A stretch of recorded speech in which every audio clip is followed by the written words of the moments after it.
Hi guys, அஸ்ஸலாமு அலைக்கும். Welcome to Taha's kitchen. இன்றைக்கி நம்ம தாஹாஸ் கிச்சனில் என்ன செய்ய போகிறோன்னா வெஜ் சேமியா தான் செய்ய போகிறோம். வாங்க எப்படி செய்கிறது பார்க்கலாம். ஒரு கடாயில் வந்து எண்ணெய் போட்டுடலாம். வெங்காயம் வந்து இதில் நம்ம போட்டுடலாம். வெங்காயம் போட்ட உடனே அப்போவே வந்து நம்ம எடுத்து வச்சுருக்கோம் இல்லையா, பச்சை மிளகா, பட்டாணி, கேரட்டு, ஸோ இதெல்லாம் வந்து இதுலேயே நம்ம சேர்த்துடலாம். காலிஃப்ளவர் வந்து நான் தனியாக சுடு தண்ணியில் கழுவி எடுத்து வச்சுருக்கேன். அது கூட நான் இதுலேயே சேர்த்துட்றேன். சேர்த்து நல்லா வதக்கிடலாம்.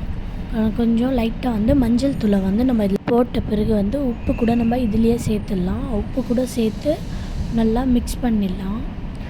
மிக்ஸ் பண்ணிட்டு தக்காளியோ மிளகாய் தூளும் போட்டு நம்ம தண்ணி ஊற்றிடலாம். நான் வந்து அந்த கிளிப் எடுக்க மறந்துட்டேன், ஸோ அதனால் வந்து சொல்லிட்டது.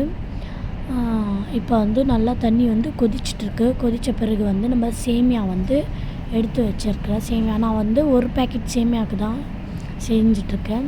ஸோ இந்த ஒரு பேக்கெட் சேமியா வந்து செஞ்சு தண்ணி வந்து நீங்கள் ரொம்ப கம்மியாக போடுங்க, பார்த்து போடுங்க. அப்போ தான் சேமியா வந்து குழையாமல் இருக்கும்.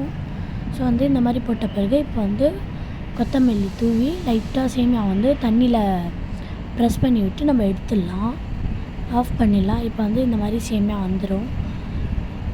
நீங்களும் வீட்டில் ட்ரை பண்ணி பாருங்கள். தாஹாஸ் கிச்சனுக்கு லைக் பண்ணுங்கள், கமெண்ட் பண்ணுங்கள், ஷேர் பண்ணுங்கள், சப்ஸ்கிரைப் பண்ணுங்கள். அஸ்ஸலாமு அலைக்கும்.